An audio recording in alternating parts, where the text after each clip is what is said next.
Hello friends, in this video we're gonna learn how to withdraw Bitcoin in Kraken exchange.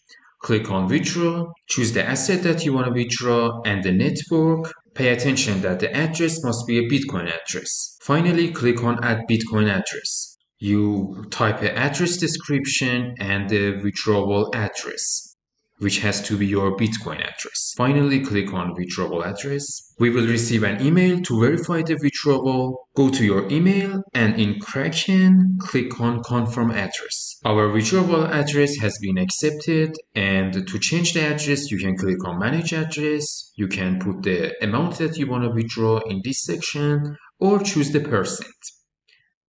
The minimum withdrawal is $20 and $1 fee. Finally, click on Withdraw BTC. You see the details for the withdrawal and click on Withdraw.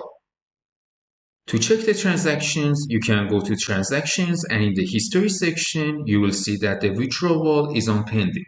And as you can see, we successfully withdrew our Bitcoin after 14 minutes. Good luck.